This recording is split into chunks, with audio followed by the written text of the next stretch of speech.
आज Doubtnut app download करें। Doubtnut पर अपने सभी गणित, रसायन विज्ञान, भौतिक विज्ञान और जीव विज्ञान के डाउट्स का करो सफाया। बस प्रश्न की फोटो खींचो, एक ही प्रश्न को क्रॉप करो और तुरंत वीडियो सोल्यूशन पाओ। अभी डाउनलोड करें। सवाल है, निम्न में से किस प्रक्रम में कार्य पर निर्भर नहीं करता? चार विकल्प दिए हुए हैं। पहला है समतापीय, दूसरा है समआयनिक, तीसरा है रुद्रोष्म, चौथा है समदाबीय। देखो, यह बात कर रहा है कार्य पर निर्भर नहीं करता। कार्य पर निर्भर नहीं करता तो इसका मतलब कार्य क्या होना चाहिए? आपका जीरो होना चाहिए। अब हम देखते हैं ये चारों विकल्प में कार्य जीरो किस में होता है। और आपको पता होगा प्रथम नियम, ये जो आपका थर्मोडायनेमिक्स है उसका प्रथम नियम क्या है? प्रथम नियम होता है हमारा आंतरिक ऊर्जा बराबर ऊष्मा प्लस कार्य, ये तो होता है। और हम बात करें समतापीय के केस में, किसमें बात करें? समतापीय। समतापीय का मतलब क्या होता है? जब आपका ताप क्या हो? स्थिर हो। और जब आपका ताप स्थिर होता है तो डेल्टा यू का आपको फॉर्मूला पता होगा, क्या होता है? N C V delta T.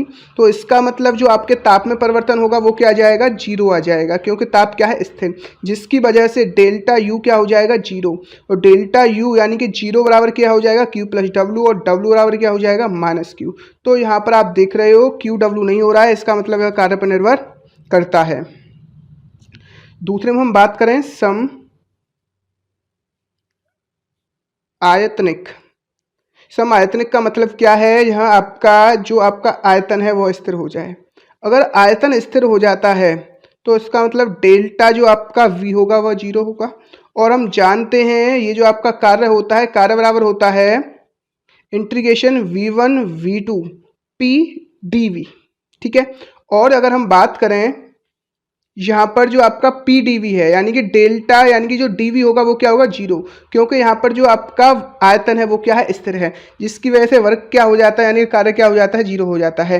तो आपका यह जो विकल्प है यह दूसरा वाला विकल्प सही है, क्योंकि समआयनिक पर जो कार्य होता है वह जीरो होता है। चलो हम दो और देख लेते हैं। रुद्रोष्म। रुद्रोष्म का मतलब क्या है? रुद्रोष्म का मतलब होता है आपका जो ऊष्मा है, ऊष्मा क्या रहे? आपकी स्थिर रहे। इसका मतलब Q क्या हो जाए? यानी कि जो ऊष्मा में परिवर्तन क्या हो जाए? जीरो हो जाए। ऊष्मा में परिवर्तन जीरो होने से क्या होगा? आपको पता है डेल्टा U बराबर प्रथम नियम Q प्लस डब्ल्यू होता है। और जब ये जीरो हो जाएगा तो W किसके बराबर हो जाएगा? डेल्टा U के बराबर हो जाएगा। इसका मतलब यहाँ पर भी W जीरो नहीं होगा। और चौथे में बात करें हम समदाबीय। समदाबीय का मतलब क्या है? स्थिर दाब पर। किस पर? स्थिर दाब पर। स्थिर दाब होने से क्या होता है? आप जानते हो W बराबर integration of V1 V2 P dV होता है। और जहाँ पर जब आपका दाब स्थिर होगा तो यह बाहर आ जाएगा और ये हो जाएगा V1 V2। और तो हम इसको लिख सकते हैं यहाँ पर क्या है? dV। तो इसका इंटीग्रेशन करेंगे तो ये हो जाएगा V2 minus V1 P V2 minus V1। इसका मतलब यहाँ भी वर्क जीरो नहीं है, तो वर्क ओनली एक में जीरो है, जो है आपका समआयनिक। तो जो आपका समआयनिक है वही इसका सही विकल्प है। धन्यवाद। कक्षा 6वीं से 12वीं से लेकर नीट, IIT, JEE वो एडवांस के लेवल तक 1 करोड़ से ज्यादा छात्रों का भरोसा। आज ही डाउनलोड करें डाउटनेट ऐप या व्हाट्सएप करें अपने सारे डाउट्स 8400 400 400 पर।